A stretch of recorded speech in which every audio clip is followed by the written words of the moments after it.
menikahi wanita yang memiliki penghasilannya sendiri. Siapa yang tidak bangga? Aku sangat bangga dengan Katy. Ia selalu berusaha membuat uangnya sendiri, meski seringkali berakhir gagal. Di tahun ketiga kami berkencan, Katy memilih untuk membuat channel YouTube-nya sendiri yang berisikan cerita kehidupan, tutorial make up, dan lain sebagainya.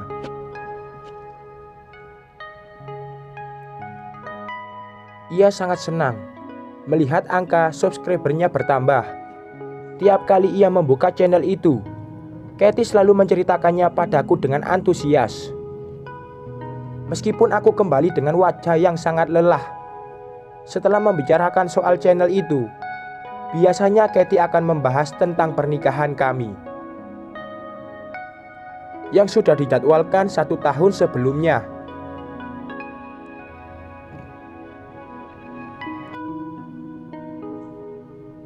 Bagaimana kalau kita giveaway undangan pernikahan kita? Tanyanya. Kamu mau orang asing datang ke pernikahan kita? Ucapku kembali bertanya. Apa salahnya? Aku bisa membuat video saat itu terjadi. Pasti akan sangat menyenangkan. Jawabnya.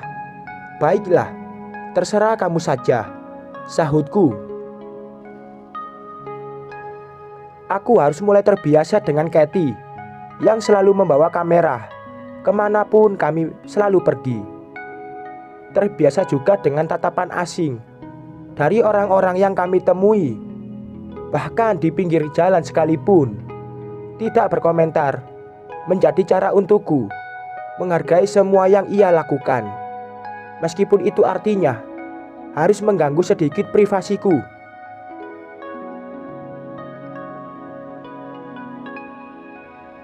Aku akan berteman dengan semua subscriberku, ucapnya. Aku yang tidak mengerti maksud ucapannya hanya bisa terdiam sambil sesekali minum minuman kalengku. Hampir 1 tahun Katy membuat channel itu, dan tak pernah 1 hari terlewatkan dari cerita tentang para subscriber miliknya. Ia selalu menceritakannya padaku dengan antusias, bahkan ketika aku ingin tidur. Di saat Katy sibuk dengan channelnya dan menjadi terkenal, aku pun sibuk mengurus semua pekerjaanku dan persiapan pernikahan kami. Kamu harus membantuku untuk mengurus semuanya, ucapku kesal ketika dia terus menceritakan hal yang tidak penting buatku. Meski sudah mengungkapkan kekesalanku, Katy terlihat tidak antusias menyiapkan semua perlengkapan pernikahan. Jelas sekali terlihat kalau Katy lebih antusias dengan channel dan ketenarannya di internet dibandingkan dengan pernikahan kami. Hingga suatu malam, ketika aku baru saja tiba di depan rumah, aku mendengar teriakan Katy dari dalam kamar kami.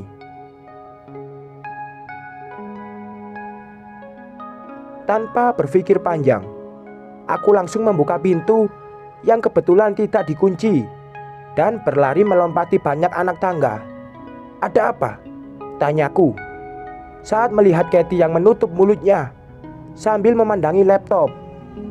Lihat Ken, subscriberku sudah 10.000, teriaknya. Seketika aku merasa menyesal sudah melompati banyak anak tangga hanya untuk perubahan angka di internet. Aku akan merayakannya dengan pergi berlibur. Ayo kita pergi Ken, ajaknya. Ternyata tidak sia-sia aku bertahan dari semua gangguan itu jika akhirnya ia mengajakku berlibur. Baiklah, sudah lama kita tidak pergi bersama, jawabku. Menurutmu mana yang lebih bagus, Hawaii atau Bali? Tanyanya. Bali saja. Kita sudah pernah ke Hawaii waktu pertama kali berkencan, jawabku.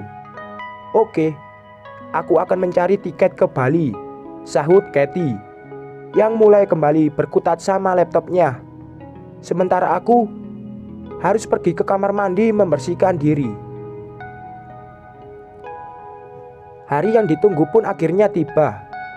Tentu saja, setelah melewati beragam perdebatan tentang jadwal keberangkatan kami, aku kira kami akan benar-benar menikmati liburan seperti sebelumnya.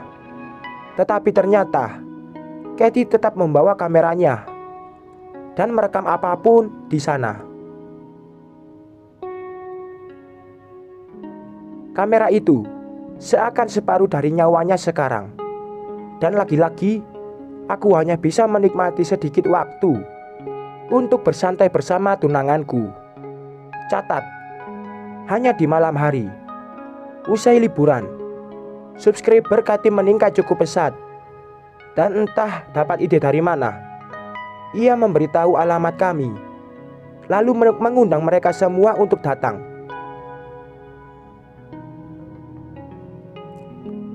Sejak hari itu, hidupku mulai tidak tenang.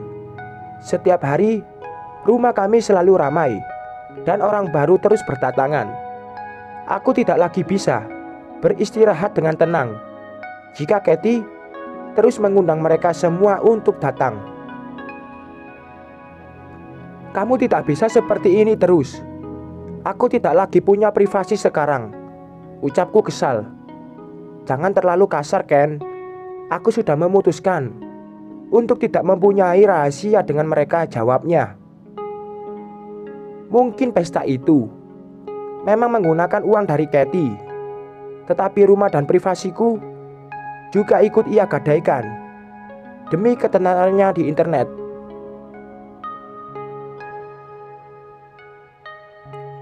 Tidak ada hari yang terlewatkan oleh Katie untuk berpesta dan mendatangkan banyak orang ke rumah kami. Bahkan aku harus menunggu mereka semua pergi baru bisa tertidur pulas. 2 bulan Katie terus antusias dengan orang-orang baru itu dan mulai melupakan kehadiranku, hingga aku harus masuk rumah sakit karena tidak mendapat cukup banyak istirahat.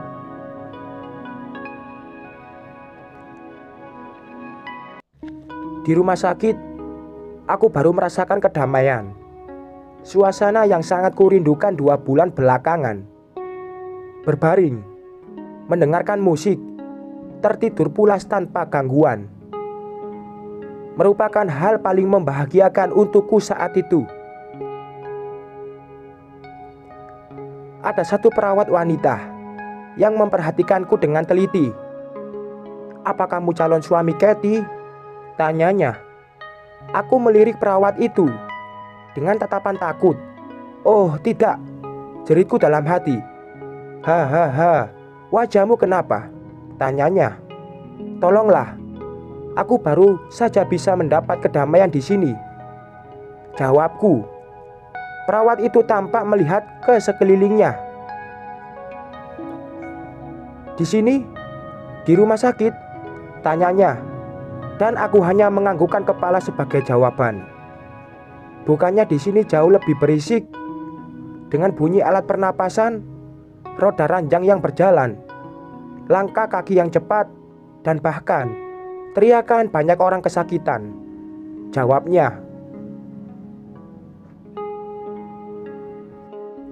Tapi itu lebih baik dibandingkan suara musik kencang, tawa para wanita yang menggelegar, dan teriakan di sana sini, sahutku yang mulai sebal jika mengingat keadaan di rumah. Perawat itu hanya tersenyum dan mulai mengecek alat yang dipasangkan pada tubuhku.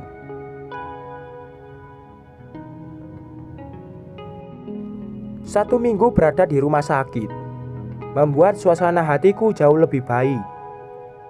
Dan aku hanya perlu melihat video Katie untuk memastikan kalau dia baik-baik saja. Namun beberapa kali Katie tampak terlihat mesra dengan seorang wanita berperawakan Latin di video itu. Para wanita hanya meneriakinya dengan sangat gembira. Ia terlalu sibuk dengan dunia gemerlapnya hingga lupa keberadaanku, batinku, Selama berada di rumah sakit, tak sekalipun Kathy datang untuk memastikan keadaanku. Ia terlalu sibuk berpesta dengan para pendatang baru. Sementara Kathy sibuk dengan dunianya, aku pun mulai dekat dengan si perawat yang kalau kulihat lagi memiliki paras menawan. Kami banyak bertukar cerita kalau dia tidak sedang memiliki tugas jaga, dan sesekali menertawakan kebodohan kami di masa lalu. Ketika dokter sudah memperbolehkanku untuk keluar dari rumah sakit, aku dan Jun, perawat wanita itu, bertukar nomor agar tetap bisa saling bertukar kabar. Sepulang dari rumah sakit, aku langsung pergi ke rumah dan membicarakan masalah serius ini dengan Kathy. Dugaanku benar, rumah itu masih disesaki dengan banyak orang, dan aku tak menemukan Kathy dimanapun. Wajah-wajah yang kulihat sangat asing. Tentu saja, mereka adalah orang yang berbeda, Ken. Makiku dalam hati.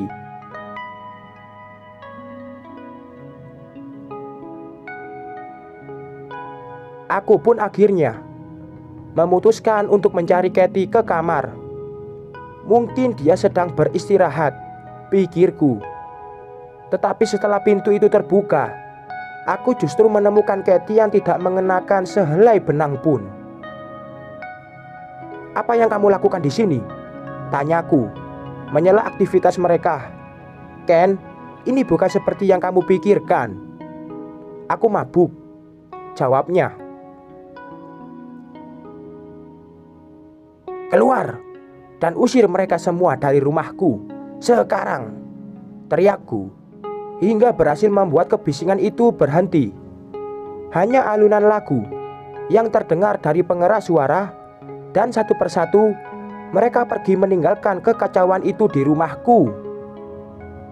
Kathy hanya terduduk di ranjang tanpa busana dan menutupi tubuhnya dengan selimut.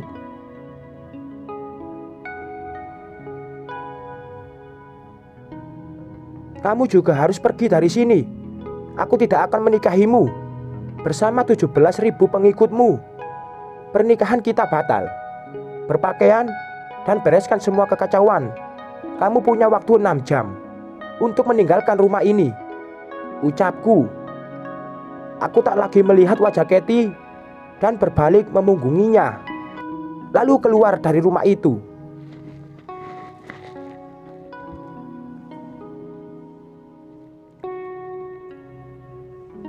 Aku sudah tahu kalau pernikahan kami akan batal.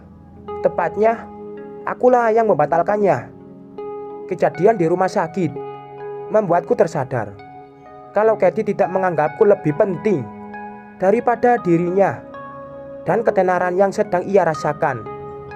Aku menikah bukan untuk mendapatkan popularitas, tetapi kenyamanan saat kembali ke rumah.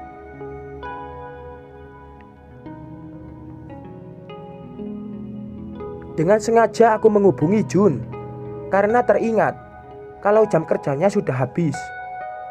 Aku bertemu dengan Jun di kedai kopi dekat rumah sakit dan menceritakan apa yang terjadi padaku. Wajahnya sangat menunjukkan empati, dan tiap kali memandang Jun, aku merasakan kedamaian.